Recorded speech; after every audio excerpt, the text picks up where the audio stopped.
Assalamualaikum warahmatullahi wabarakatuh. Apa kabar anak-anak ibu semua? Ibu harap kalian dalam keadaan sehat. Nah, pada hari ini kita kembali lagi memasuki pembelajaran dalam keadaan daring. Kita belum bisa melakukan pembelajaran dengan tatap muka.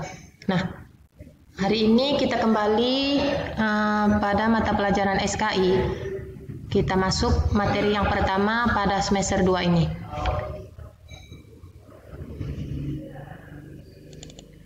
Adapun judul pada bab 3 pada hari ini yaitu Khulafaur Rasyidin, cermin akhlak Rasulullah Shallallahu Alaihi Wasallam. Nah, yang pertama kita bahas dulu tentang sejarah Khulafaur Rasyidin. Apa itu Khulafaur Rasyidin? Nah, Khulafaur Rasyidin ini yaitu gabungan dari dua kata, yaitu khulafa dan rasyidin. Nah, menurut bahasa, khulafa itu adalah jamak dari khalifah, artinya pengganti. Ingat ya nak ya, jamak dari khalifah artinya pengganti.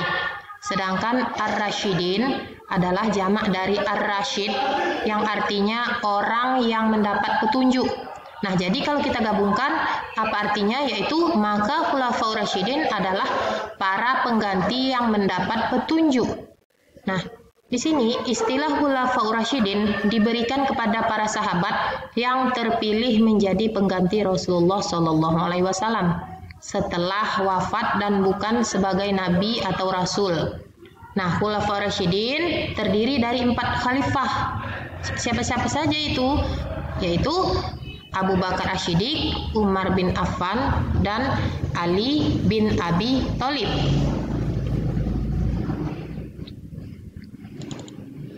Nah, kemudian yang pertama kita bahas satu persatu. Yang pertama yaitu profil dari Abu Bakar As-Siddiq. Nah, Abu Bakar ini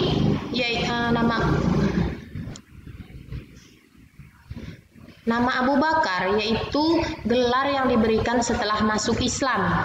Tetapi nama sebelum Islam adalah Abdul Ka'bah. Nah, jadi kita ingat kembali, Abu Bakar itu adalah gelar atau julukan yang diberikan setelah ia masuk Islam. Nah, tetapi sebelum dia masuk Islam atau sebelum Islam namanya yaitu Abdul Ka'bah. Nah, nama aslinya Abdullah bin Abu Quhafah, keturunan dari Bani Taim bin Murrah bin Ka'ab bin Lu'ay Kal Al-Quraisy. Nah, Abu Bakar memiliki budi pekerti yang baik dan terpuji.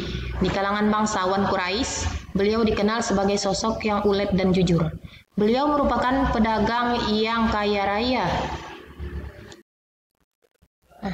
Tapi sistem dagang beliau ada sedikit tambahan dari saya di sini. Beliau berdagang dengan jujur sehingga orang-orang tertarik untuk membeli barangnya. Sikap jujurnya hingga beliau masuk terbawa Islam. Nah, di sini sejak usia muda Abu Bakar memiliki ikatan persahabatan yang kuat dengan Nabi Muhammad. Beliau mendapat gelar As-Siddiq atau orang yang jujur, terpercaya karena beliau orang yang pertama mempercayai peristiwa perjalanan Nabi dari Mekah ke Baitul Maqdis atau di Yerusalem, dilanjutkan dengan perjalanan dari Baitul Maqdis ke Sidratul Muntaha dalam waktu semalam. Nah, peristiwa ini disebut atau dikenal dengan peristiwa Isra Mi'raj yang sampai sekarang kita lakukan. Lanjut lagi. Nah, beliau juga dijuluki As-Siddiq karena beliau adalah lelaki pertama yang membenarkan dan beriman kepada Nabi Muhammad selama di Mekah. Peranan beliau sangat besar untuk membantu Nabi Muhammad menyebarkan Islam. Abu Bakar juga mengeluarkan harta bendanya dengan tulus untuk membantu perjuangan dan kekayaan atau kejayaan Islam.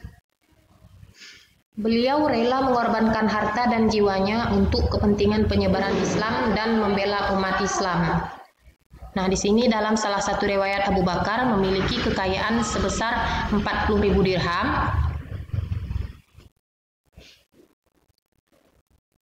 Tapi setelah masuk Islam, kekayaan beliau berkurang menjadi 5.000 dirham. Kenapa hal tersebut terjadi? Karena sebagian besar hartanya beliau berikan kepada fakir miskin dan menolong perjuangan Islam. Nah, di sini Abu Bakar mendampingi Nabi Muhammad dalam suka dan duka. Pada saat Nabi Muhammad sakit dan menjelang wafatnya Nabi Muhammad, Abu Bakar sering menggantikan Nabi Muhammad menjadi imam sholat. Ketika Nabi Muhammad wafat, kaum Ansor mengadakan musyawarah di Sakifah Bani Sa'ad. Mereka membicarakan sosok pemimpin. Siapa yang akan menjadi pengganti Nabi Muhammad? Mereka sepakat memilih Abu Bakar sebagai khalifah atau pengganti Nabi. Dan pada saat itu juga Abu Bakar As-Siddiq dibaiatkan menjadi pemimpin atau pengganti Nabi Muhammad, dan pada saat itu pula Abu Bakar memimpin umat Islam selama 2 tahun. Nah, sampai di sini materi kita pada hari ini. Ibu harap apa yang Ibu kasih hari ini kalian catat dengan lengkap, tidak kurang satu apapun, dan jangan lupa like dan buat absensi di YouTube. Jangan ada yang tidak mengabsen di YouTube ya nak ya. Selamat belajar dan terima kasih atas perhatiannya. Wassalamualaikum warahmatullahi wabarakatuh.